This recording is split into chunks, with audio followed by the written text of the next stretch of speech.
Welcome. Oh, hey, what are we? What are we doing? What are we doing? I'll turn my fan back on because it's hot as shit. We're doing me. Cool. Your intro, buddy. Well, it is another Black Tower podcast. It's another taint-filled moment of awesomeness tonight. I'll be drinking a delicious butterbeer of my own concocting. This Fireball bottle has been sitting around for a long time, and I just thought, you know what? It's time to kill it. Throw it in the trash. Start over. Make better decisions. Just no. I listen, sir. You've known me long enough to know I do not make better decisions. Well, Fireball is that smell that smells like the time I almost died in college, so I'm never going to like it. Fair. Welcome out to another episode of the Black Tower podcast. It's your tainty boys in black. We're back in black. We hit the sack.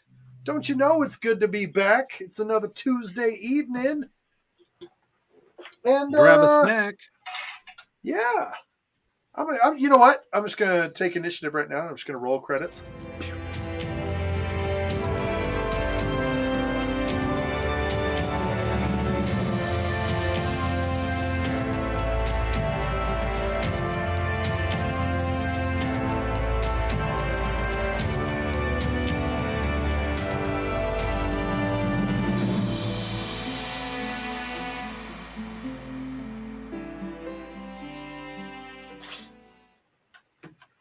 And now that we're back from rolling the intro credits, that was a lot of fun right there. You guys know me. I am Josh. I am the Soravan Mahale. And, tonight's cocktail is, as I mentioned before, it's butterbeer. It's my own concocting. It's butterscotch and Fireball and root beer, and I love it. Did you just stir and then subsequently lick the liquid off of the handle and of a barbecue metal skewer? Sure did, because they also make excellent swizzle sticks. I mean, you're not wrong. You're not wrong.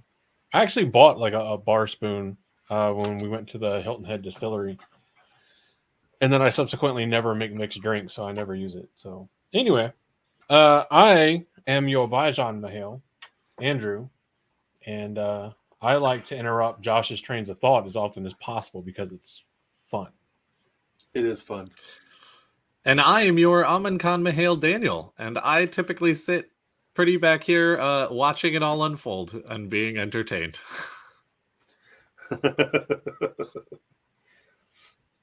And as you guys may have noticed, we are joined by a very special guest tonight, a man who is known throughout the community for being one of the greatest news media journalists ever to exist in the Westlands.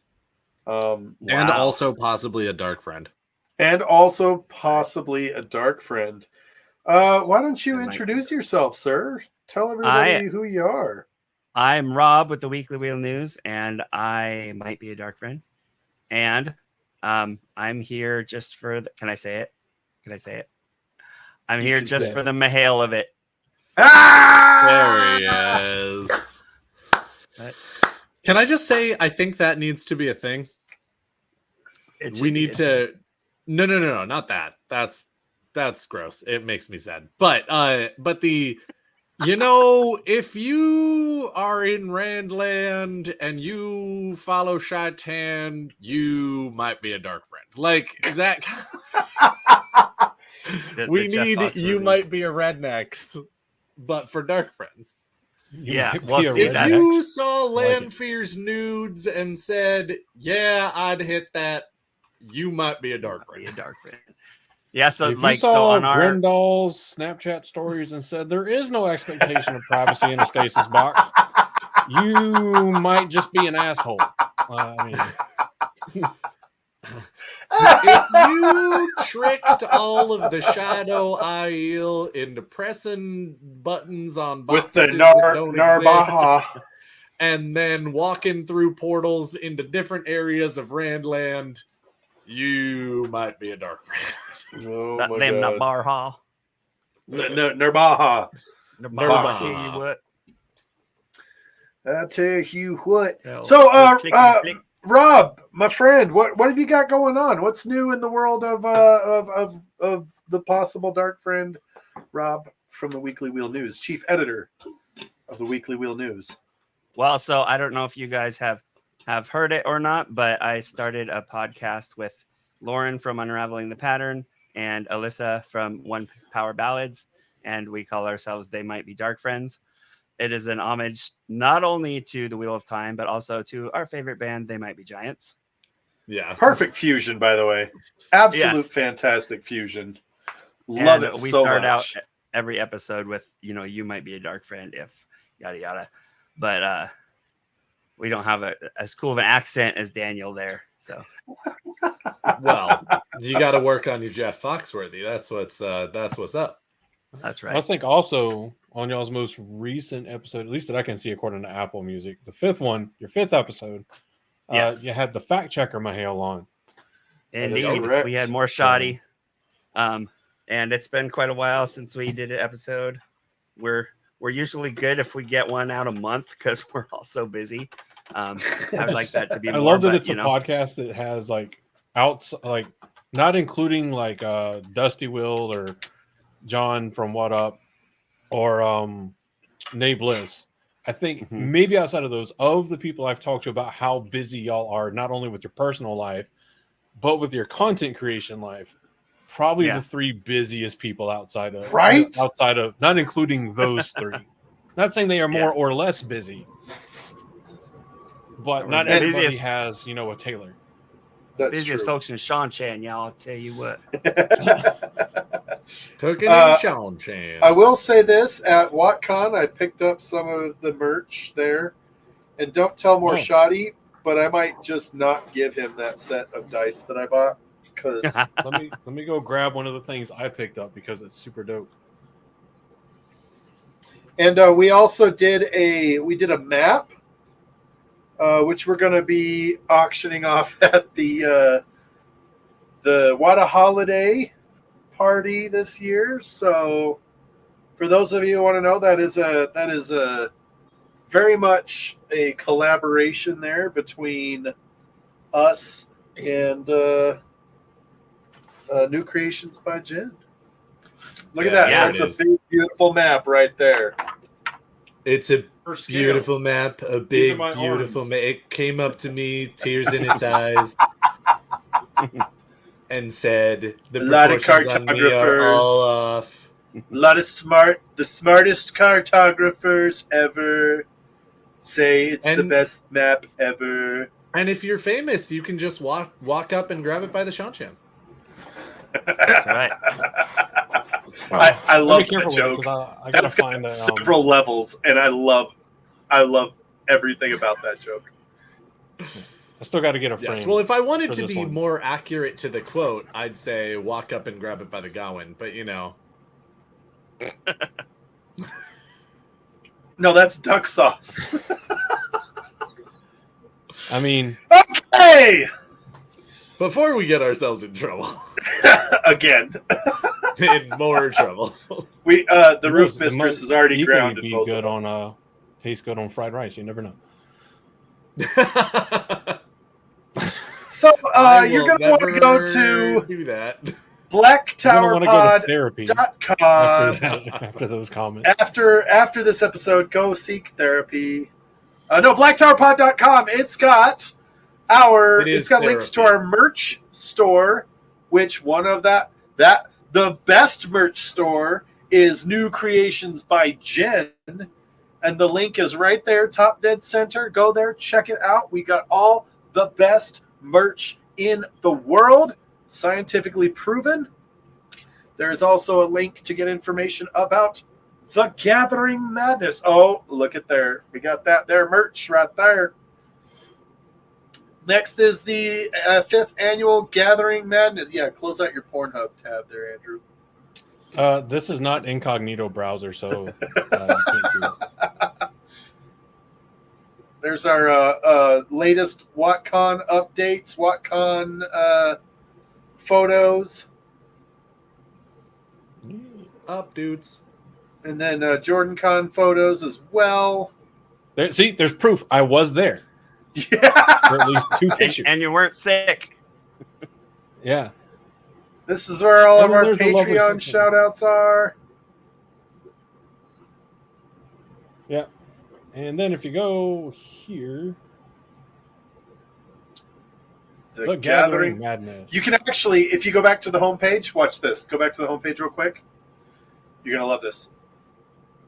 Scroll up, and then where it says the 5th annual gathering, just click it right there, baby. Baby. We're celebrating the 5th annual Gathering Madness at Evermore Park. Not in affiliation or association with Taylor Swift. Yeah. And for anybody that's noticing the sponsors partners tab, there's like one thing there, and we don't even do it. So that's not the secret vault of a certain studio's yacht money. It's not. Let me stop sharing a screen before I get in trouble.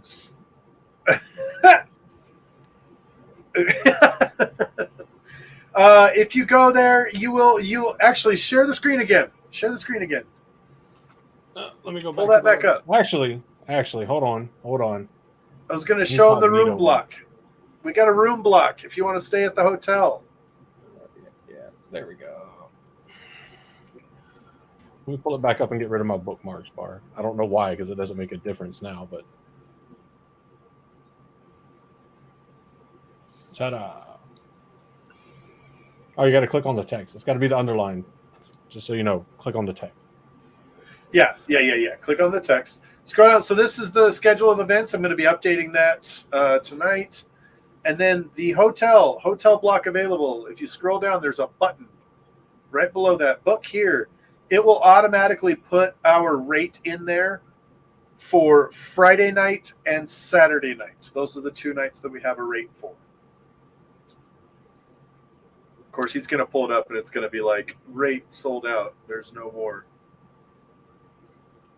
There we go. Bam. You go in, you book your room. If you go outside, see, look, there's the code right there. It's automatically in there. But if you go outside, so 13 and 14. If you go outside of that, you will only get the block for the nights of the convention. But yeah, it looks like we've still got plenty of room. Still got plenty of room. So come on down. You're curious at what awesome, the price was with the rates. There you go. While supplies last, or rooms are available, whatever the case is. That's right. 3 rooms, Now, I've never right there. been down one to suite. Evermore, but it looks like you like walk into a fantasy novel. Yes, Isn't it absolutely is. I mean, come on. For $300, you can get a whole 1-bedroom kitchen suite, king bed plus sofa bed. Did I show And you you? can use Did I points show if you have guys? Hyatt points. Do you guys want to see the clip of the Crooked Lantern Tavern? Do we have it on there still, or did we take it off? I don't think we took it off. You're asking the wrong guy. I was going to say, the Mihail who's asking the question is the one who would know the answer. Well, we don't know it. Yeah, I don't It's not think it's there. I suppose I could. Sorry. Let's see. And while you're there, hanging out with us in Pleasant Grove, Utah, you can also download the Untapped app, become friends with Josh and I, and review all 2 breweries in Ogden, Utah. It's a fact. So, That's a fact. But if you're not one of our boozy friends and you want to come and hang out at a time where there's not booze available or not really booze-centric, well, no booze available, period, because of where we'll be, Friday night we'll be doing a gathering and a get-together kind of shindig for anybody that's already there Friday night. And that will be largely alcohol-free until we later in the night we might go hit a bar or something like that. Super late at night, maybe 11 o'clock before they close at midnight, 1 o'clock. Midnight, 1 o'clock. Yeah, it just depends on the county. I was being sarcastic. Damn, that's well, depressing. I was hoping to be like 2 or something. shush. But might go and do that. And then, of course, we have all day Saturday from 11 to 4. You don't have to pay to get into Evermore Park as long as you are with us or coming to our event. For the morning half. Correct. Yeah. And then in the evening, when we 4 go back into the park that is open in earnest, there are tickets. Yes. But you also want to get your tickets through us, I believe, because that's where we have access to the slightly discounted rate, right? Or I need to double check on that. I think that might just be a promotion they're running at the time, but I will double check. Okay. Either way, you're going to need a ticket for it. Ticket does include food item, drink item, access to the park, and 1 free 2.5-second glimpse of Josh's taint. Facts. So, Wow. yeah. How can you Can not we not have that sign be up on there? now? Nope. That is a bonus. Wait, if I non-optional purchase a ticket, can I actually not get that? that's going to be an additional tax-free donation of $5. Yeah. All right, fine. So, Gathering Madness is happening October 13th, 14th, and 15th. It's going to be super awesome. It's going to be great. It's going to be awesome. So you need to be there. Now, should we talk about the Wheel of Time? Probably. What's that? It's a thing. Oh, fun fact. So, in my reread, I finally started Path of Daggers using one of the fantastic metal bookmarks from New Creations by Jen. I'm using the Ashaman one because Nice. there's just not a Mahale one yet. So I have to use the Ashaman one. And I, in the first day, made it 100 pages in and forgot how annoying the whole interaction between 3 groups of which I'm reading in the first 100 pages. And if you've read the book, you know what I'm talking about, how annoying that is, because we haven't spoiler warned yet, so I can't say it. Is that the Speaking of sea folk? That's definitely one. No, it's the D folk. The D folk. And could be the double D folk. And their kin. Yeah. Their kinfolk. Yep. Yeah, I hate that part. All right. So as we go to get into discussion to make sure everybody is safe from spoilers and spoiler-like materials, I don't remember which spoiler one we're supposed to use, so we are going to go ahead and go with this one.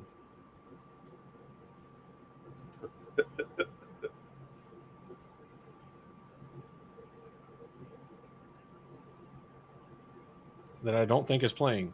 I was about to say I don't hear nothing. Okay. I was like being quiet because I was like, oh, surely it's playing, and I just can't hear it. Nope.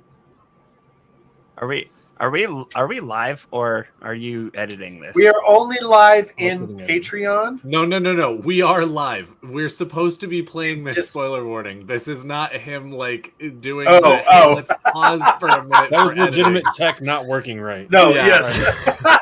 Let's try this again.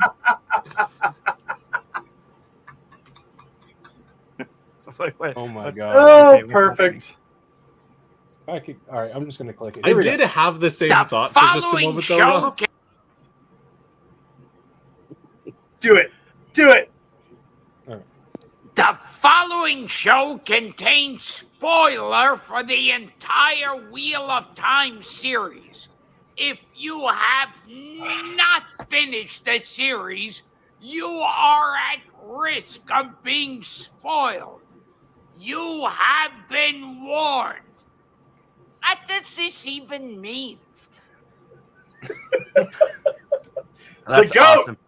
The great one. Pour one out for Gilbert Gottfried. For GG. You mean Chidan? Would you be nameless? Would you be nameless? Oh, so good. So good. Look at this, Demandrid. I'm so upset I'm molting. I'm so ticked off that I'm molting. Leave it to Stream Deck and voice mod. Like guys, you can't fix one technical issue without like 2 to 3 more popping up immediately. Facts. Because see, I can lift my hands up in front of my face, and the entirety of my room doesn't go dark. One step forward, 5 steps back. Anyway, what are we talking about today? I don't know. I mean, What are we I just talking thought about? I'd crash your party. I'd look at the schedule, but I know what we're no, talking actually, about Rob, today this because is I your put party, it into and the you can thing. crash it if you want to. That is true. All right, so there was a bit of a question that I saw around on the internets that I was a little bit fascinated by and wanted to talk about it with these gentlemen, including Rob, especially because he actually does a lot of Forsaken news, and he might actually Chosen. be able to Forsaken news. Chosen And news. might actually, if you call the Forsaken chosen, you might be a dark friend. But I'm I not thought gonna you sit here and might listen to this. actually. So in the books, we know that the Dark One has See, the ability. you made the Sauron Mahale cry. God damn it! Apparently, How are you supposed to lead the if storm when you're you making make all the rain? Sauron Mahale cry, you might be a dark friend. oh god, sorry, that was just too perfect. Thank you, Rob. Hey, Josh. I feel like a better man. Yes. Here's your sign.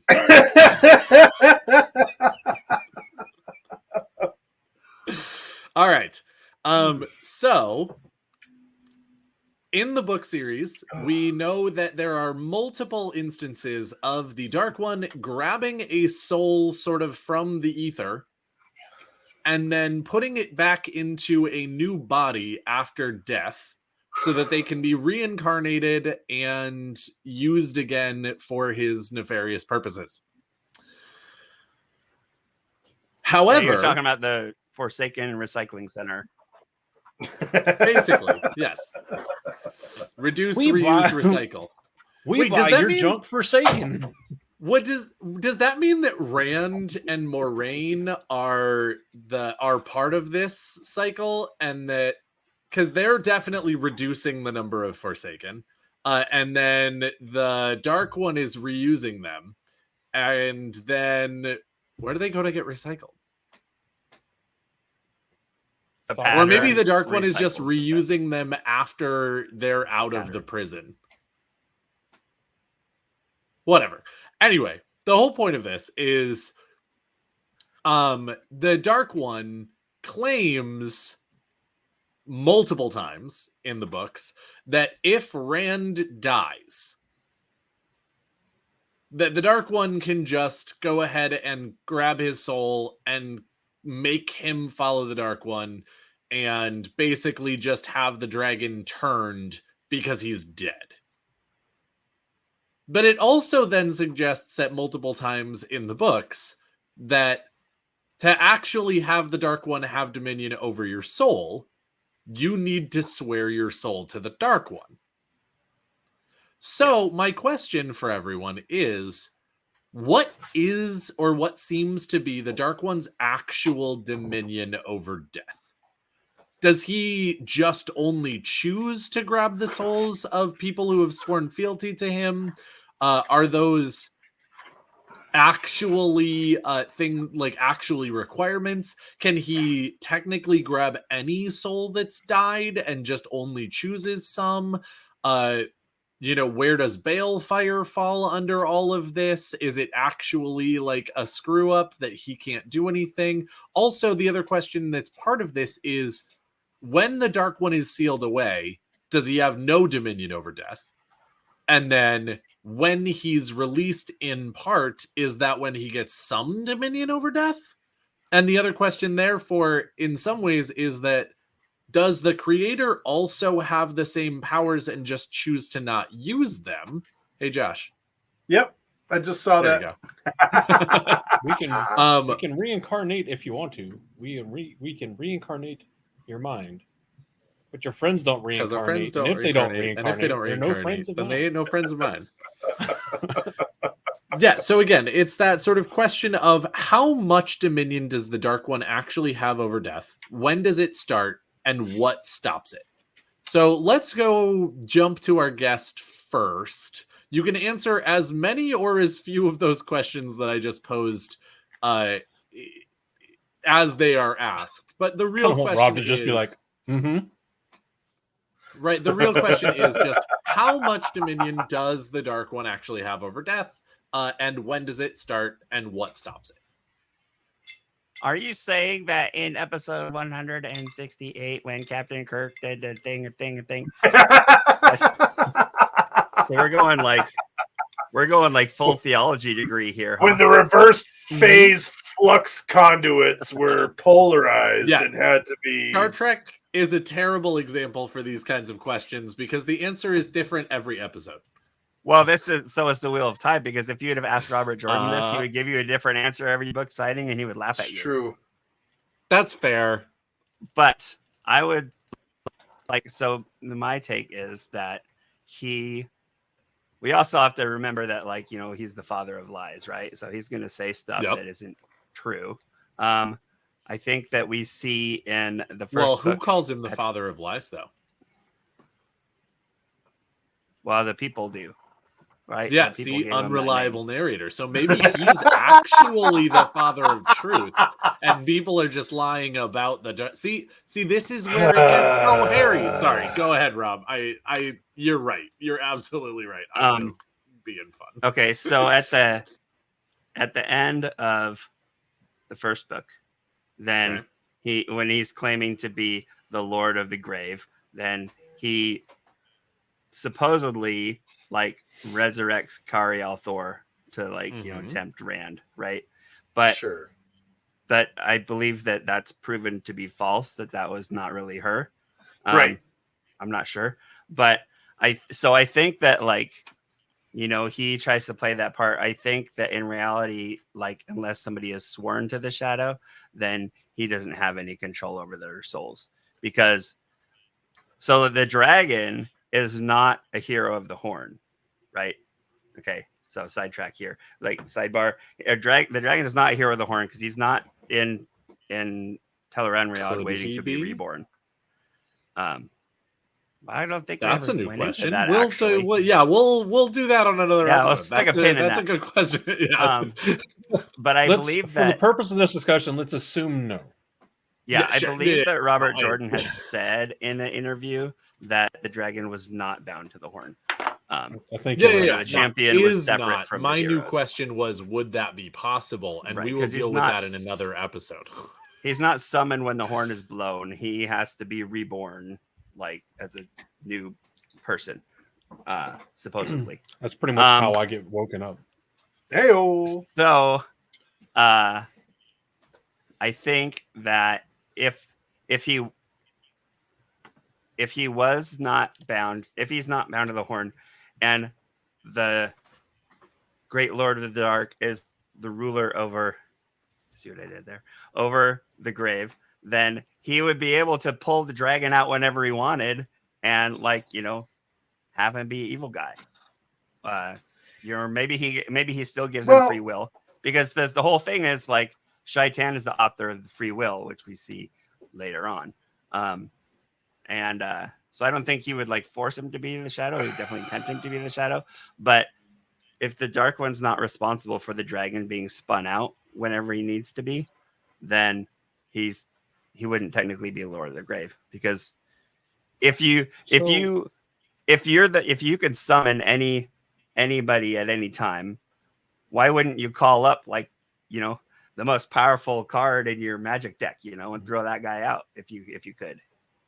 So because some of us don't play CEDH. Well, because also some of us need enough mana to trigger our best cards, effects. So- Are you getting But he manistered has like into all this? the black mana. So Go, Andrew. Sorry. Yes. No, you're fine. I really appreciate the reference, even though I haven't played Magic in a long fucking While. yeah, It's probably me been a neither. while. I did just get the Marshawnee- app a little while ago, so I've been doing it electronically. Oh, I don't yeah? know if that really counts, Oh, but I got to where I only play Commander and like in person. But yeah, there is a Magic app. There's also like the PC game or whatever, and I believe it's also on you console. say you only play Commando? Commander. Commander. But I only play Oh. Commander while going Commando. So you're not wrong. Gotcha. I wear my lucky lack of underwear. So Marshadi posted something. He's got a great knack. If you didn't realize, whenever y'all had him on, for finding Q&A answers to the questions we ask or things we talk about or thought experience we have. And it brought up a thought. So we see the Dark One frequently grab souls within a relatively short time span after their death, after they were killed or whatever, and resurrect them. One thing I don't believe we ever see not the creator, but the Dark One, we don't see the creator do it either, is alter the mindset or mentality of that soul when it's reborn. Seemingly, yeah. Excuse me. Yeah, and apparently they So- retain their consciousness too. Yeah. So because one of the prerequisites for the bodies that he puts the souls into is the soul for the body he's putting. So the body he's using, that body's soul and memories have to be wiped out of that body before he can put a soul into it. Right. But he never alters anything about the soul he put into it. He just, if he reincarnates somebody, it's don't fail me again, or I won't bring you back to life. Unless Yeah, you're a so- Shamael. And then if you fail me again, I will bring you back to life. God. Simply because It's you also- don't. So with that, would that potentially be the reason we don't see him really intercepting and resurrecting the souls of people that aren't his followers? Because if he does, then they got to do the whole extra step of grabbing the channelers and grabbing the Murdral and turning them to the shadow forcibly. And it's just well, see, I not- think that kind of that can- proves. I think that kind of proves what I'm saying, and that like he doesn't have ultimate authority over the grave. He might have, like access to the person's body who just died, and then he's gonna have to he has to go through the instruction manual, right? Like he has to do all these things to reformat his hard drive and then put a new soul in there, right? Like, and he can reuse the soul and they retain their memories, where we see that when the wheel spins somebody out, they don't typically retain any of their memories when they're reborn, right?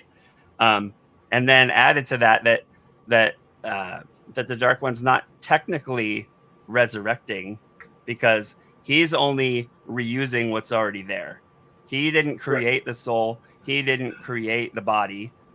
He has no like power over the soul body union. He just has to use the leftovers, right? So it's kind of a counterfeit there, because he's not resurrecting the body of the Forsaken that just got killed. And if they get balefired, that's a whole nother thing. He can't even do anything about that.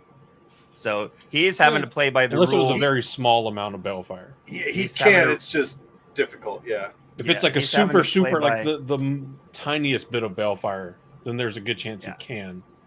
But Yeah. So- with that, bringing up the thing with the time thing with the soul, a couple thoughts here, and it's all coming at one time, and I'm so sorry. One, being the master of the grave, one is just like calling us like masters of the gas pump. We all have access to it. Doesn't mean we're masters of it. Right.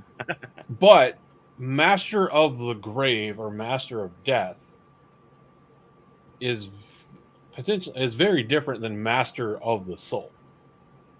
Because it seems like he technically can, while he's able to touch the pattern, intercept any soul that dies, or any person that dies, intercept their soul within a brief period of time. And then as long as he has the materials to put them into a body, can. But it seems like he has zero control in that process or through any other process that he himself directly controls only with himself of affecting or changing anything that soul does or thinks or desires.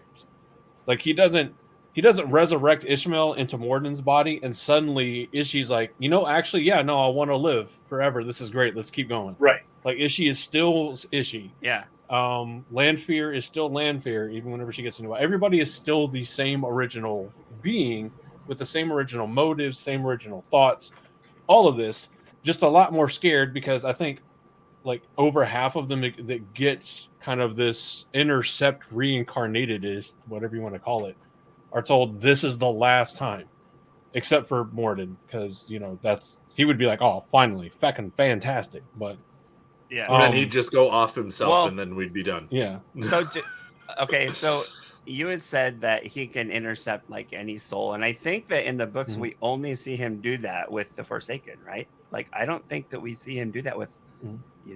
Hater or your average, dark friend or average. I'm not person saying we walking down see the it. I'm street. saying I think he can. So I one of think the it's probably things- just But limited to those who have sworn their soul to him. I think he can. I just think he doesn't because it's not economical for him to do. Because if he intercepts the soul of somebody devoted to the light and resurrects them in a body, they're going to resist him and fight against him. They're not a they're servant of him. still So then- going to be devoted to the light. Yeah, because he can't change anything about the soul, anything about the nature of the person. Because when he does bring these souls back in, they retain their memories through this unnatural resurrection or reincarnation, whatever we want to call it.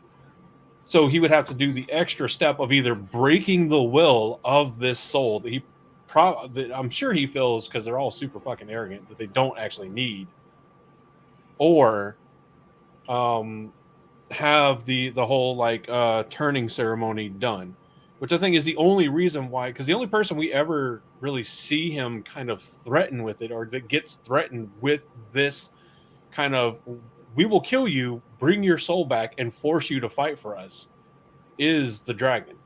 And they say this has been done before. We've done this before to Right. you. Because I think that it's a powerful enough soul that to remove the obstacle, the Dark One would intercept the dragon being, the dragon's soul going back into the pool of souls. And then, because of course he's going to pick the time and place of this reincarnation, have the Murdraw, have the Dreadlords prepared, and then just as soon as the body's reborn, do the turning ceremony, and then bam, now you've got your instant shadow dragon, which sounds like a Yu-Gi-Oh monster. My thinking Yes, on it this does. is you've got, from the very beginning, you've got the Forsaken / Chosen looking Yeah, at 'cause they the chose to be situation and Forsaken. saying, look, we are after Randall Thor. And it's kind of like, he will serve us alive or he will serve us dead, but it is better that he chooses to come with us. Like, they make this really big deal about how it's much, much better if he, of his own free will, chooses to join the shadow. And so Rand, for the first part, probably the first half of the series, has some pretty good protection because they're trying to convince him to join the shadow willingly. And we learn very early on, we learn in book 3 about the ability to turn a channeler. But what we don't learn is until we see it at the Black Tower, when Taim is forcefully, basically he's giving everybody a choice: join us or die. And if they refuse to join the shadow, he, performs the ceremony on them and says, "Now you're one of the Dark Friends." But there's something dead about them. They don't have that free will anymore. They don't have the ability to make those kinds of choices anymore. And that leads me to believe that there's something about Luz Theron and his role in the plan to destroy the wheel that they need Luz Theron to join them willingly, because Luz Theron has to consciously and without any kind of coercement needs to be able to reason out the way to do that without being coerced. Like, I feel like it's something like, because on some level, the people that are forcibly turned, they lose a part of themselves. They lose a big piece of their identity, a piece of their soul, and they're kind of not alive anymore. They're just kind of like automatons. Yeah, So when we talk about the Dark One pulling people back, and Morshadi, our fact checker Mihail, posted it in there that, yeah, the Dark One can bring back anybody he wants to. However, he's not going to bring back someone who hates him. He's going to bring back loyal servants and loyal, followers. And, as for the whole concept of, well, why not just bring back all of your followers from 1,000 years ago?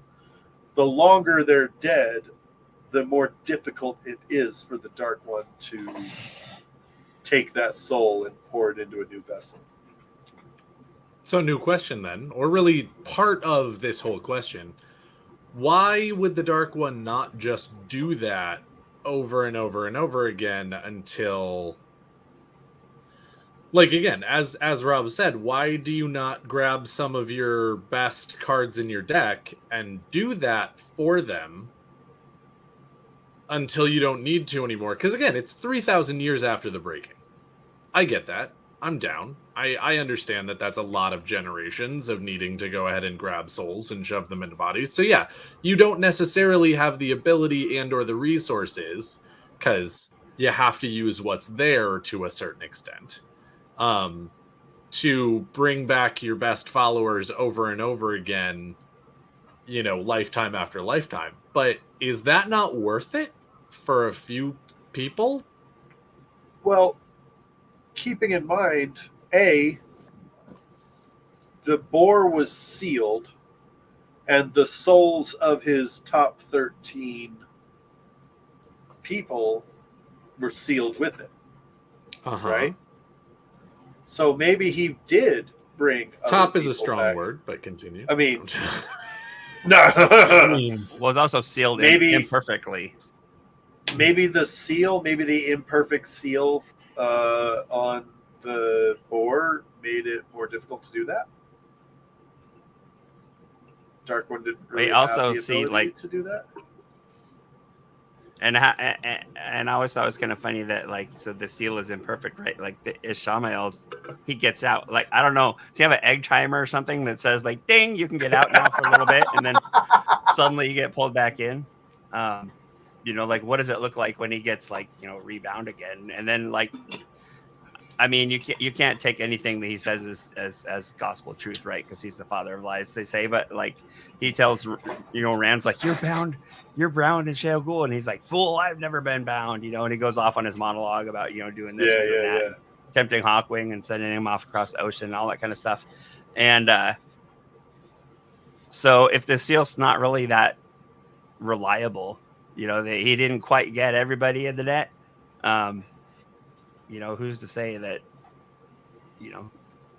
some other bad guys now that might slip out, but that's a fairly hard question to answer too. I think it has something to do with the taint, but that's a whole different topic. You always think it has to do with the taint. I mean, I got taint on the brain, taint on my fingertips, taint on Wait, taint on my lip. Shaman also says that, like, they fought the battle 100 times and, 1,000 times 1,000 or whatever he says at the start. And then, elsewhere it says, sometimes the dragon is turned to the shadow, and sometimes he chooses the shadow, sometimes he doesn't. It's not just the 3,000 years, because the wheel has been through, countless rotations and stuff, countless ages and things. But if he's never, but he still hasn't broken the wheel, if that's even possible. Because no matter how many times, sometimes the Dark One wins, sometimes he doesn't. Still, he's not ultimately winning because the wheel of time's still turning. the creator's mechanism is still in process. Mhm. I don't think we can say that the wheel's ever been broken.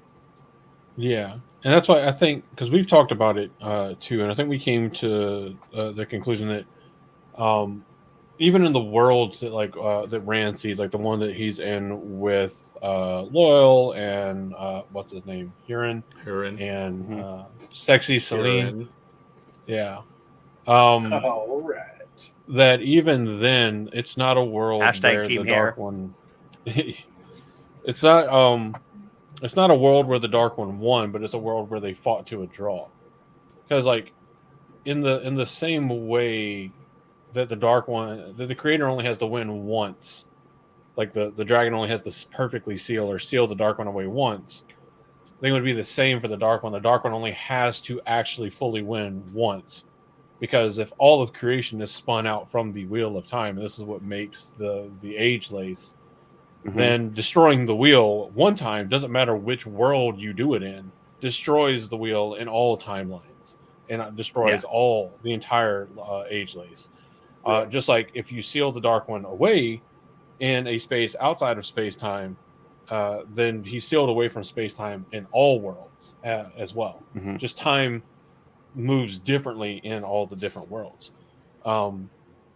But speaking of time and relating this to not only the discussion on souls, but something that Daniel said in the live chat, it is the first real plot hole that, at least in my memory of Brain, that has been brought up that actually I don't know an answer for. Not to say that I have the answers for all the plot holes. But if the Dark One intrinsically exists outside of space-time, how can there be a time limit on the death of a soul before he can reach it and rebirth it? Well, because those eggs in my fridge are going to expire after so long anyway. Like I can choose to make them or not, but the eggs are over there. I don't have control over their time limit. And like I am outside of the fridge. I'm outside of space-time, but the eggs are in the fridge and they can go bad and they're still aging. But the only reason that you're saying that, you're both still subject to time. If you could always just go back to a point where they were unspoiled, then you could always make the eggs into something. There's never a point where you no longer can.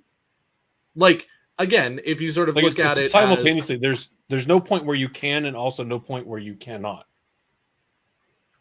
Because like the can and can't being, if the can and can't is reliant on the passage of time, and you exist intrinsically outside of time and space, then you perpetually are stuck in a Pavlovian, or not Pavlovian, not Pavlov's dog. What's the Schrodinger's cat? You're perpetually Schrodinger's cat, where you always can, but simultaneously always cannot make the eggs. It's not until an observable effect is made on them that adds space time to the thing. That would have that like you either did or did not or can or cannot make the eggs. But if you exist outside of the physics constraints of space and time, you exist in the in between. Then, by virtue of living in that in between space, the Dark One should be able to reach out and touch any moment in time at will in the pattern. Right. Regardless of how long ago it was for us or how far in the future it is for us, he should be able to do that. And if that's the case, then technically it should not matter. Even if a soul is balefired, he should be able to just as easily reach out and grab the soul that just died, from our perspective, as the soul of Alter Hawkwing that, died, 1,000, 2,000 years ago, whenever the fuck he died. Sometime in the last 3,000 years. Then why doesn't he reach and grab souls before they become tied to the horn? Thus rob the heroes of the horn from ever being... So Morshadi shared an interview. This was actually Matt Hatch asking, there are many theories that attempt to create that guy knows anything. I know, right? That guy. Whenever you read the books and there's Innkeeper Hatch, it's actually not Matt. It's actually like his wife or children. Innkeeper Hatch will be at the Gathering Madness. I managed to use compulsion on him at WatCon. It's going to be great. So just saying, is he I'm bringing name the dropping. hatchery? Just name dropping. Is he bringing the hatchery, or is he just? I hope so. I hope so. That'd be great. Don't There get are Matt many off a theories giant that car attempt looks to like an create. incubator. There are many theories that attempt to create a connection of time duration to the transmigration of dead Forsaken. Are there time and or power constraints on the Dark One's ability to transmigrate souls? Robert Jordan's answer is there are definitely time constraints on the Dark One's power to transmigrate a soul. The soul doesn't have to be secured immediately. That is, the Dark One doesn't have to be ready to snatch the soul at the instant of death. But the longer that passes after death, the less chance that the Dark One will be able to secure the soul. Someone who has been killed with balefire actually died before the apparent time of his or her death, and thus the window of opportunity for the Dark One to secure that soul for transmigration is gone before the Dark One can know that the soul must be secured, unless the amount of balefire used is very small. Remember that the more balefire is used, the further back the target's thread is burned out of the pattern. So, Yeah, no, we there read that. is a We time. read Which that. one is this? That's I'm what saying we're that- talking about. I know, Is but I'm that why? How does that make sense, Josh? That's where we're at. Because even if the Dark One's not bound by time, the soul is still bound by time. But again, That's what how I'm the saying. question... The eggs are bound by time. That are the Well, Yes, yeah, they're, but they again, are. If the but Dark if you One exist, is not bound by time, yeah, then presumably the Dark One could jump into time at any point in that soul's shelf life and grab it before the shelf life expires. Unless That- like, think what we're of talking time as a pool. Think of time as a pool, and there are the pool The has Dark somehow One's been definitely divided bleeding into away. a bunch of different colored squares. You can walk around the entire pool right.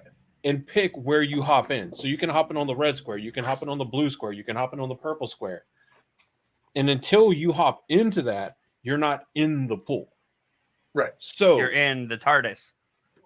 yeah, you were outside of it, outside. but You're going wherever you you have want. free reign of where and when you reach out and touch it. You have limitless access theoretically to all of space and all of time. Sure. So This is kind of unless touching the pattern means that you are now stuck to the pattern and must work within its constraints, or if that's something that the boar actually did, is in addition to freeing the Dark One from his prison, it also tied him to the pattern's passage of time while there is the boar. I mean, because the thing is, if he can't just reach at any point in time, then he has to be linked to some passage of time somehow. Yep. If he can't just pick wherever he wants. Well, There has to be sealed. something to He's make him like subject. imprisoned, right? He's imprisoned outside of space and time. Yes. Yeah, from So the moment of he creation. doesn't have the ability to go jump in wherever he wants because there's a fence That's a around good that pool point. in between the pool and your colored squares, right? Well, but Yeah, if he can touch the in pool prison. at all, But But then he the can only lifeguard touch it in cuts a big certain hole in the place fence. in a certain way, which would perfectly explain the time constraint. If the Dark One has limited amounts of ways to interact with the pattern, that would explain perfectly the time. It's not a time constraint; it is an existence constraint. That would explain why, like, as you get closer to Sheo Ghul, time gets all funky, and that's where he's still bound outside of time. That might be like what they say is the site of the prison, even though the prison is outside of space and time. But that's what they say in the books, where the pattern is the thinnest, and so where he will break free from. well, except that Robert Jordan also says in another interview that as long as the prison is bored, as long as the seal is broken in some way, the Dark One can touch the entire pattern. It is just the strongest at the point where the boar actually is. And that is in a physical space in the physical world. Yeah. It's in one of the interviews. No, like I'm saying, the boar doesn't really exist. Yes, it does. It exists. It's in Shale Goal. Not in a physical space. No. Literally right but here. But when Robert you Jordan, get to Shale the Goal, boar doesn't really time exist starts in to... Shale Goal. But it the does. The boar exists everywhere. It's simply in Shale Goal where it can be perceived most easily. There you go. Because again, while it is technically not a physical thing there. Okay, but again, you can't, on some level, Andrew, you can't say that the Dark One is Schrodinger's reality and that until something is perceived, it doesn't actually exist or happen, and then say that the place where the boar is actually perceived means nothing to the fact that the boar actually isn't there. No, does that make it's sense? The place where it is perceived the easiest. It can be perceived everywhere. And it is also where the That's Dark what One Robert has Jordan's the saying. most... It is just the easiest place to perceive it. And it's where just the Dark One has the most is the easiest place to see what's going on in the rest of the mirror worlds. Right. Okay, so that's where you sit back and you like. No, my question then is, okay, so how do you track both? How do you make both of those statements track? That time slows down when you are in Shale Goal, but the boar has nothing to do with Shale Goal. There is an actual physical and time effect that is happening in a single place.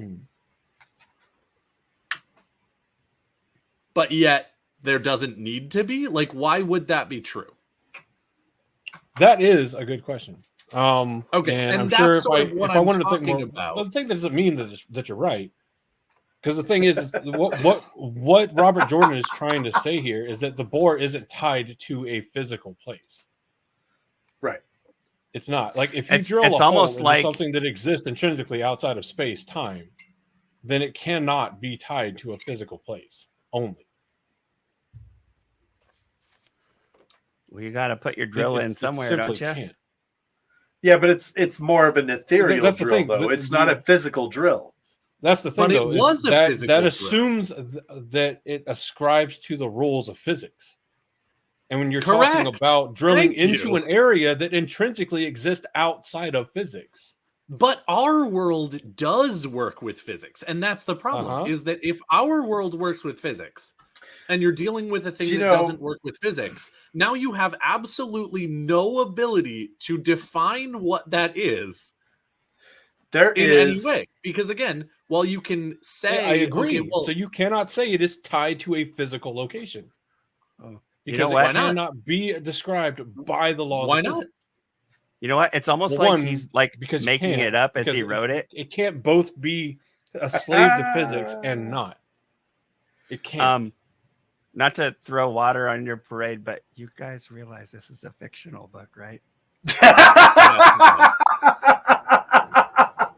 So I actually once read a fantasy book it was titled The Mantle of Kendis Dai. It's actually kind of like a sci-fi fantasy. Really, really cool. It was about Earth, and we're studying this anomaly out in outer space, right? And it's just this weird thing. Like all of our telescopes, it's like a big black wall of some kind, right? I'm describing this from memory, so I'm probably getting it wrong. And they decide they're going to send a crew to study this anomaly, to find out what's going on with this thing.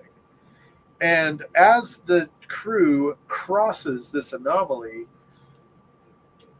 everything shuts down. Everything on board their ship shuts down, dies, doesn't work, is just gone, completely gone. And they're, of course they're struggling. They're like, oh my God, we're going to die. This isn't great. Well, another ship comes up out of nowhere and is like, hey, you guys look like you could use some help. brings them on board, and starts like, so what's wrong with your drive? You know, you get a drive malfunction, and they're like, yeah, well, we were just flying, and then all of a sudden everything stopped, and the captain of this new ship was like, okay, yeah, but like, surely you have a secondary drive for this climate, and they're like, what are you talking about?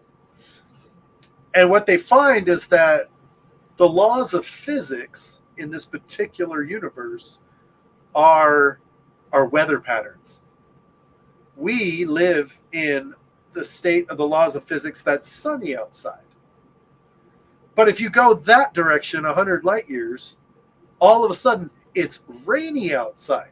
And I'm not going to go outside in rain wearing shorts and a tank top. I'm going to go outside wearing a rain jacket and an umbrella. There are different rules for different weather patterns. And in this particular case, outer space had different physics weather patterns. And so when they crossed over this anomaly, everything in their ship stopped working because it wasn't aligned for this particular set of physics, for this particular rule of physics. A lot of larger ships have 2, 3, 4, and 5 different physics drives so they can traverse numerous different physics climates. Super awesome cool. story. Absolutely go read it. Where it ties into this particular conversation is you have the Dark One is obviously bound by some kind of rule. There's a set of rules that the Dark One is bound by. Now, we don't understand them because time is not a factor in the physical reality that is the Dark One's prison, or at least not that we understand. Okay? And so when you talk about us boring into the Dark One's prison, it's not an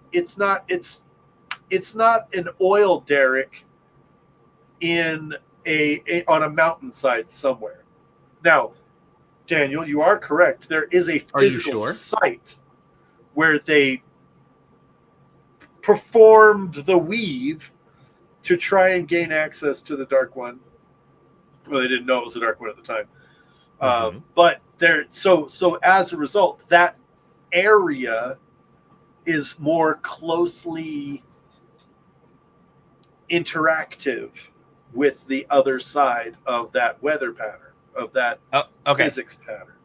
Okay.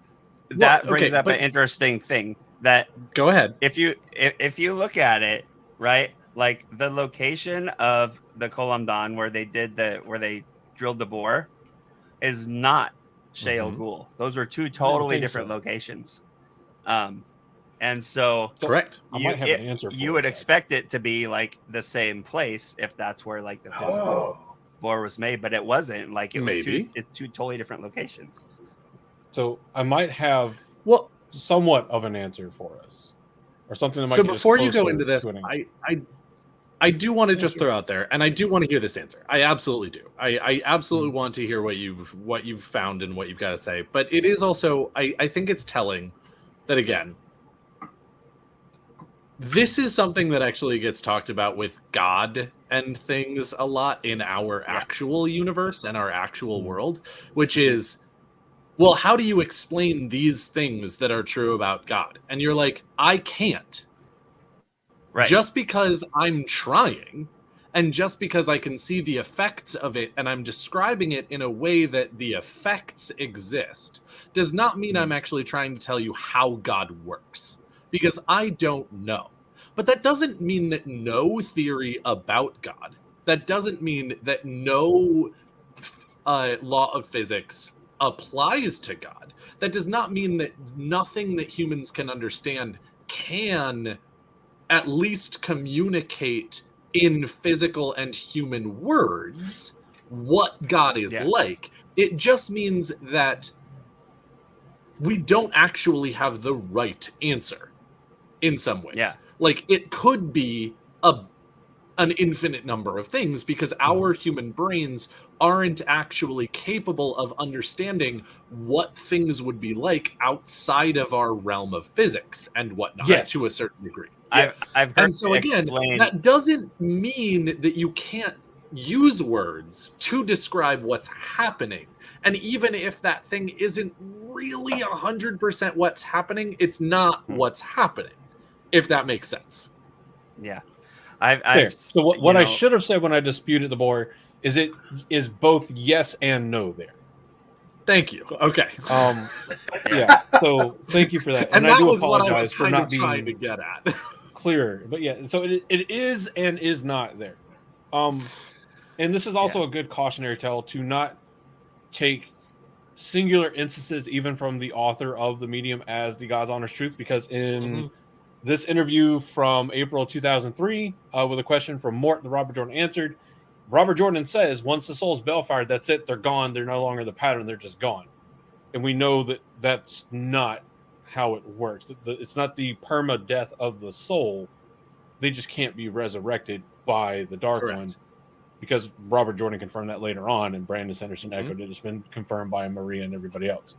So potential maybe closeness to trying to explain the somewhat intrinsically unexplainable. If time is cyclical and always moves in a circle, then it means that as the pattern, as the age lace is spun out, it doesn't just perpetually keep going that way. It has to go and at some point turn around and come back in to be pulled apart and respun back out as the age lace kind of unravels. Has to, for the stuff to be able to come around. Well, I think it has to. It's so because Josh is on mute. With that, it's actually Josh's problem. Continue. With that, if we think of the pattern itself as almost like this sphere, and it in and of itself acts as the Dark One's prison, okay, then it explains how he should have theoretical access to any point in space-time were he not imprisoned, because the pattern would be all around him if he was able to reach out and touch it. But if there's a bore into his prison, when you think of like cutting a hole into like a hollow sphere of yarn or plastic or whatever, what's that like big expanding plastic toy that got really popular because kids would expand it, put their head in it, and let it close on their face and then scream because they don't know what's going on? Oh you know what I'm talking about? The wubble or whatever. Yeah, something like that. It's easy to think that if somebody broke a piece off, that as that pattern moves, that broken piece would then move away. What if in this case, because the hole is into a space that inherently does not have to abide by the laws of space, time, and physics, that hole just stays in the same spot and the rest of the pattern moves around it, and that spot tends to be the location where Shao Ghul is, thus making it the thinnest part of the pattern, and thus being the place where the Dark One is most likely to be able to touch the pattern. Because just because they did the boring Hoberman sphere, by the way. Oh, but continue. So I was going to say Dyson sphere, but that was Star Trek. So, because just because they drill the hole at the Sharom above the Column Dome, as we've seen with many other things done with the pattern, doesn't mean that the place they're actually touching has to or is physically there with them. That weaves can reach across space-time to affect things elsewhere. I mean, that's what traveling does. It links two separate places in space-time to each other, or links two like threads of the pattern together, kind of bends the space in between them so that you can move from one to the other in a non-destructive way. Like honestly, like that brings the thought about the true source traveling. Like it's always described as ripping. I think they literally rip threads. Yeah. Or it's like when Rand is explaining right. how to travel to Egwene, and he's like, she's like, "How do you do it?" And he's like, he takes two pieces of fabric and it puts in. He's like, "I just poke a hole right through." It's like he was reading The Wrinkle in Time or something like that, because it was exactly the description for a Tesseract. But yeah. So you're muted. That's a common I think, get us theory. closer. Yeah. Sorry, go ahead. Andy. Am I just closer to explaining it or trying to understand it? Is if the pattern itself forms the prison around the Dark One? That makes sense. If he's imprisoned at the moment of creation, what better thing than to imprison him with than with creation itself? With organization of chaos. Like I could see it. I like the theory, and that's what I'm going to say for now because I think it gets us closer to explaining the unexplainable. And I think it provides, right now that I can think of, the best middle ground behind the boar is, but also is not at Shao.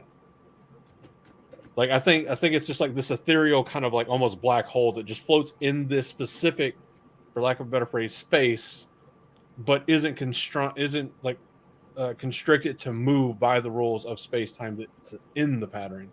That just moves around, and so whenever Rand does his full reseal of it, he just comes in like a fucking seamstress and patches the threads in the pattern, restoring the full pattern to itself. Wait. What if a Gwaine does that also? That was what I was literally about to say. Is that I think it's a combination of the two. Because if that's actually true, and again, I mean, there's a lot more to explore as far as that is concerned. But if the pattern is the prison, and balefire is an issue because it removes threads from the pattern that should be there, helping seal said prison, then the flame of Tar-Valon would be as much of a repair as the seal that Rand does, because of course, again, it's the combination between balefire ruining the pattern and also the drill that they did, and actually doing both of those at the same time would be part of how you fix the prison. Hey, Morshadi, fact checker Mahil, I have a tasking for you if you don't mind, if you're able.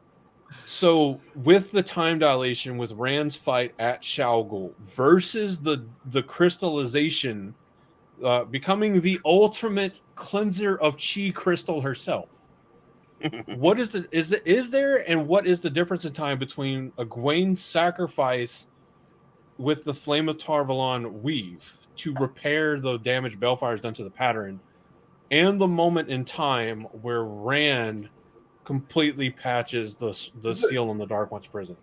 Because now I don't think they line up. I think Egwene did die way before Rand patched it up, but I do now also kind of love the headcanon that Rand himself, like the role of the dragon, was really to hold off the Dark One and keep him away from the tear in the pattern so that somebody else could actually repair it. I don't think that's actually. Do you think it could be at the same time? Could it be at the same time? The time dilation is all fucked. Yeah, so I don't know how. So again, it's really hard to actually tell when things happened at exactly the same point, because the time dilation is not described in a physical or like a time. They don't. Brandon does not give us an exact relative time difference between the different ones, so you can't actually really sit there and say, well, given this equation and given this time and given this space, like these things happen. But at the same time, I also love, because when it comes right down to it, I'm going to be in my boy Rand's corner, because while Egwene is amazing and awesome, and she absolutely should get credit if she did anything to this, and I think that honestly with this particular discussion, I am out there in her corner as well. Don't get me wrong. I think she did. But I think that you don't have a full ceiling if you just have the Flame of Tar-Valon and not what Rand does. I think both pieces are extremely necessary, because again, I feel like they're fixing two different things. Yes. Egwene is fixing the balefire users' abuse of the pattern, and Rand is fixing the Colum Dom Sharome Boar problem. And so it takes both to fix the issue, because there would still be pokes in the pattern if you don't get rid of balefire, but there's one large poke in the pattern if you don't deal with the boar.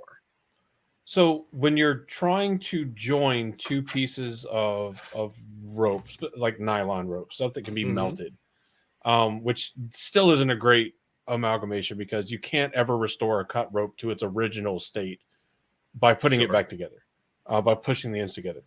But if you could, what if at the same time that Rand is taking the frayed ends of the threads of the pattern and pulling them together to put them back together, Egwene's weave is repairing the frayed ends so that whenever they do come together, they get repaired to their original form. As much as can be reasonably possible. Yeah. I think that it's pure and total because so Rand likens the patch seal he puts on the boar as an amalgamation of the one power, as Sidene and Sidair, which are the forces that rotate against each other, that turn the wheel of time, that thus create the threads and create the age lace. Mm-hmm. But what the true power gets used for as a buffer of the Dark One's own power to separate him from being able to touch the pattern again. So using his own power to block him off from touching the pattern. So that just completely like redid how I thought the seal. I thought it was like putting like a permanent patch on like a waterbed. Like, yeah, you can tell it was patched, but it's fine. Now I don't think so. This is what I ascribe to now. That the sealing of the Dark One by Rand and Egwene, which is what I'm going to have to remember to say from now on, did the normally impossible and restored the threads of the pattern that were over the board to their original perfect state without losing anything, without gaining anything, just did the impossible and put two ends of a cut rope back together as if they were never cut with no weird trickery. There you go. Yeah, no, that's where I'm at. Which has simultaneously everything to do with souls and nothing to do with souls. In the grave. Because we don't do this all the time and start on one topic and go completely off into a different topic. I don't think we've ever done that. I've never been here for an episode where we did that. Yeah. I think I would say when it comes to like sort of my final thoughts on this whole sort of hullabaloo, I'm gonna kind of go back to what I said and where I leaned on this other book series. You have two different rule books for inside the pattern and outside the pattern.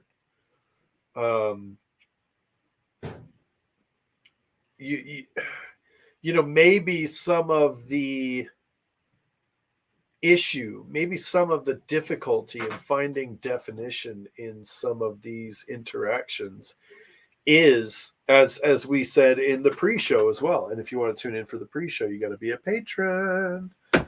But in the pre-show, we talked about, the barrier between where these two worlds collide is sometimes the difficulty. That's sometimes where you have problems with it. You can't really define what's happening because you're at a place at which the rules change. And so, this is where we start getting into quantum physics, and this is where we start getting into how fucky things get with certain interactions. And it just goes back to the mastery of the story told here, that we can decades later still be talking about it and chewing into it at this depth. I feel like is really, really awesome. And so that's it's kind of my final thoughts. A little bit generic, but I feel like it is a perfect summation of my feelings on this episode. Good. Well, I'll go next. This is why I love these metaphysical conversations, because we always start on one topic and then it like spiderwebs out into like a couple other topics. And so far, I think the last 3 or 4 of these we've done, I feel like I've come to a new understanding of how some things work that I like a lot more than what I originally thought or assumed or whatever. But when it comes to, does the Dark One is he truly the master of the grave? No, I don't think he is. Because to be the master of something, you have essentially you have unequaled master or control over something, and he doesn't. Everything he does, the creator can do better. The Dark One can't create souls. The Dark One can't create bodies. The creator can and does. The Dark One gets sealed away from all of creation. The creator presumably doesn't. And continues to add to creation. So I think it's all more akin to like a magician's trick mixed with folklore. You know, oh, I made the thing in the box disappear. Well, it looks like you did, but in reality, you just hid them behind a mirror or a piece of fabric, or there was another compartment. So the Dark One, piece of candy. Yeah, the Dark One doesn't. He doesn't resurrect or anything or reincarnate in our understanding of the phrase resurrection or reincarnation.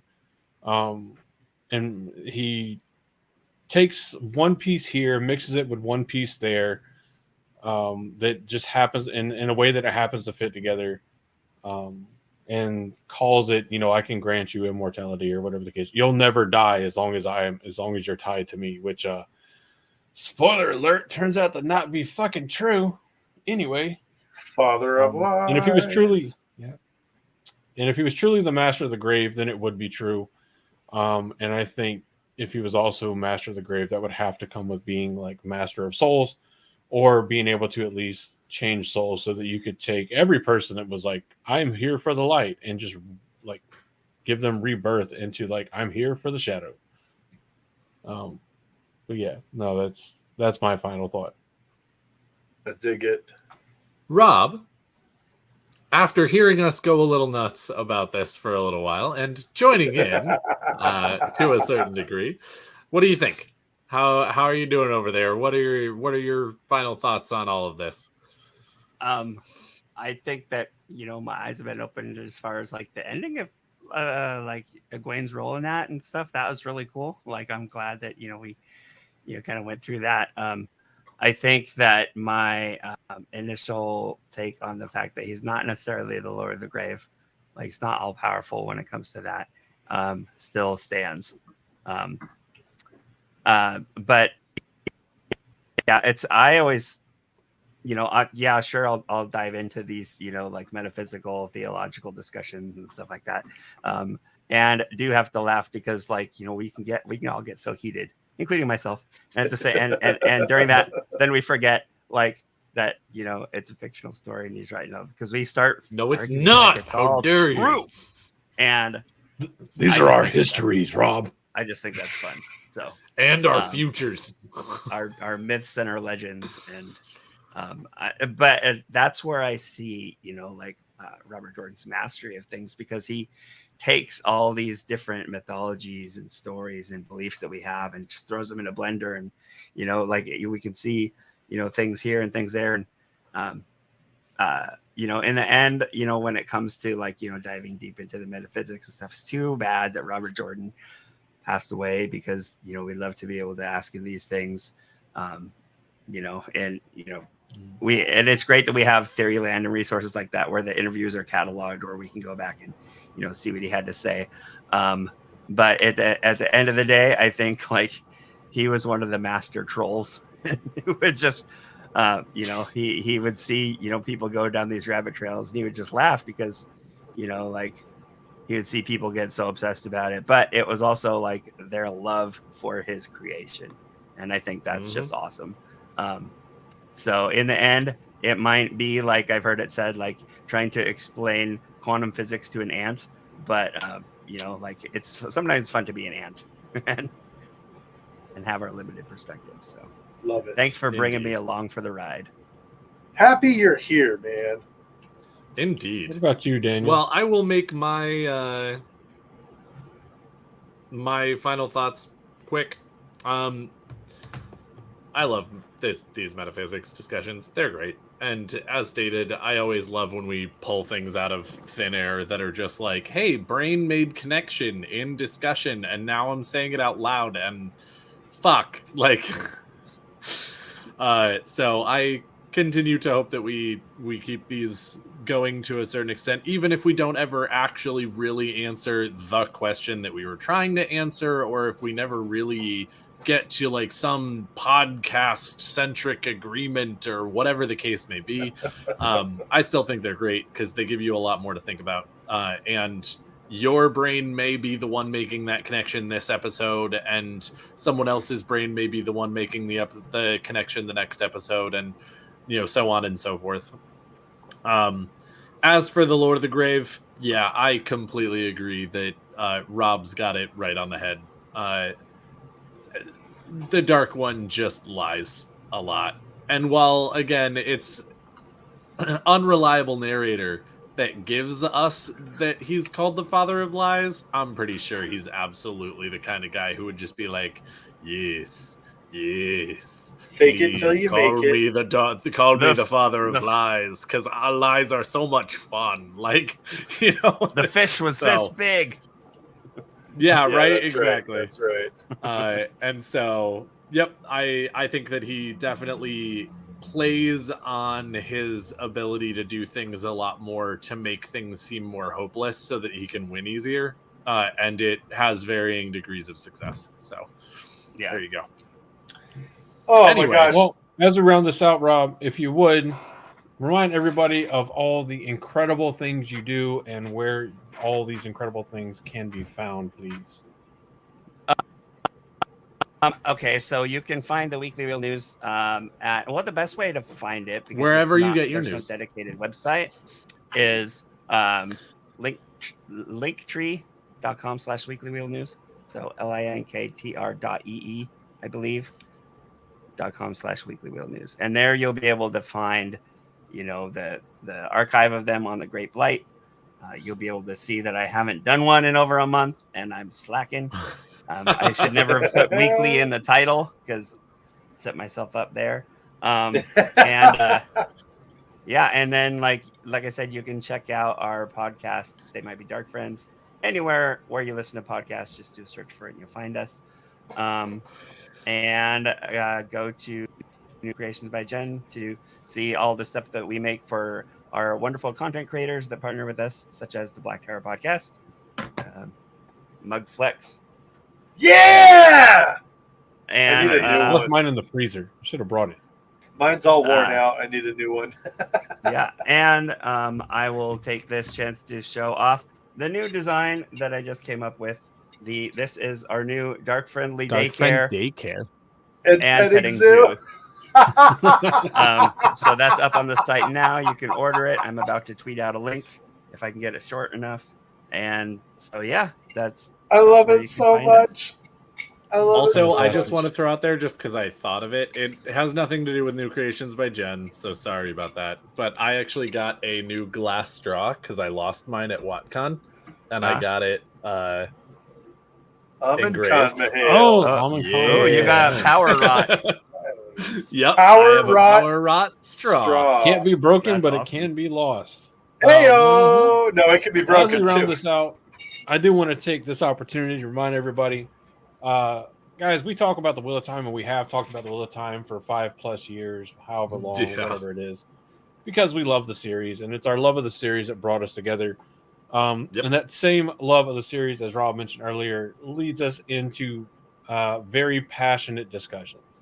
And there are definitely times where we may either actually get heated or appear to get heated or whatever the case is, because we're just that passionate about the discussion. The important thing is, at the end of the day, we come away from the discussions, and if we need to calm down, we calm down, or whatever the case is. And at least for us here at Black Tower Podcast, we're still friends at the end of the day. It may take a couple days sometimes, depending on the heat of the discussion. Who the hell knows? But at the end of the day, we're always a group that can come back and spend 23 minutes talking about beer like frat boys. So, and we That's one that encourage hasn't been brought up in a everybody while. else to do your best to be able to hold your discussions in a similar forgiving way. It is absolutely fine to disagree. It is absolutely fine to have differing opinions. And if you wind up using language that comes off super harsh, especially if you're already friends with these guys and they've had to endure the bullshit for the last 4.5 years, and you know that whenever somebody goes, no, you're wrong. Oh, but actually this, like, we know, say it like I see it. Like, we know between ourselves that, like, whenever I look at Daniel or I look at Josh and I say, well, here's why you're wrong, or you're wrong. No, that doesn't make sense. We're not being dicks to each other. I mean, yeah, it is absolutely dickish, but we know that there's no ill intent. Ish. It's dick light, not the full paid version, but the light version. Yeah, there you go. Dick light. At the end of the day, there's no ill intent. There's no ill will here. And like I said, we'll come back together, if nothing else, by the Gathering Madness to talk about beer for 23. Maybe we'll make it 24 minutes. You know, just add an extra minute. There you go. It's but true. If you have the same spirited style discussions with anybody else about whatever topic, it's important to know each other well enough to know whether or not they're trying, you or others are perceiving it as being inflammatory or not. And the biggest, most important part, know when to take a break. Know when it's time to stop, step away, cool down. And if you want to, then come back and have a discussion. So have a discussion, not a Twitter thread or tweet longer, because Twitter is definitely known for its incredibly robust discussions about all things controversial. You mean X, Twitter, Thread, Facebook, name a social media, and they're all known for doing that. Correct. So when you need a break, take a break, step away, and hopefully you know the people that you're discussing well enough to know whether or not they actually mean harm or not. If you don't, we encourage you to try to get to know people well enough to know that, because people don't always convey exactly what they mean or their intent with the words they use, because it's really easy to say you're wrong rather than I disagree. Yes. But after that soapbox discussion, I've been your Bajan Mahal, Andrew, and I'm climbing down off the soapbox. I have been Josh. I have been your Sorovan Mahal, and you know the drill from now. I am grateful to you guys for being here, for listening, for being awesome. If you're a patron, thanks for being a patron. If you're not a patron, hey, I know times are tough. I know things are hard. Give us your but just so you know, if you have the means, you can support us for just less than $1 a month. It is super easy, super amazing, super wonderful. We appreciate you listening. Please give us a like, give us a thumbs up, give us a subscription follow on YouTube. And if there's something we missed in this episode, absolutely leave a comment below. I've heard several times, guys, specifically at WatCon, I heard someone say, heard a couple different people say actually, yeah, I wanted to leave a comment, but I didn't want to seem like I was being nitpicky. Please nitpick. Please. Do it. This is our pick. Knit it. We love it. Actually, not only do we love the engagement, but many times comments in the comment section gives us ideas for things to talk about or things to expand on. So indeed, we love you. Thank you for tuning in for this week's Dose of Taint. We hope that wherever you are, you leave here just a wee bit more insane than you were when you first started. Hey, can I also say thank you very much for having me, because it's always good to be had. Indeed. Well, I was going to say thank you to our news anchor, Mahal, for coming and joining us here at the Black Tower. That's right. Keeping us up to date on everything that's happening in Randland and beyond. If you don't believe thank you it, very much for being here. That's right. You got it. That's right. And if you don't believe Weekly Wheel News every month when it comes out, you may be a dark. The mustache works for that. That's right. You definitely got a Foxworthy vibe going on. Yeah, there we go. I don't know if that's a good thing. We're gonna move on from that. Fox Space Worthy or just Foxworthy? Oh, oof. Fox Medallion Maybe worthy. both. There we go. I like There that. it That's is! awesome. Super effective. Well, I against have gold. been your Amin Khan Mahale, Daniel, and from all of us here at the Black Tower Podcast, thank you again for coming. Thank you again for being here. Thank you again for joining us. We hope that you're having a lovely morning. And wherever you are, in case we don't see you again, good afternoon, good evening, and good night. And always remember that you're wrong.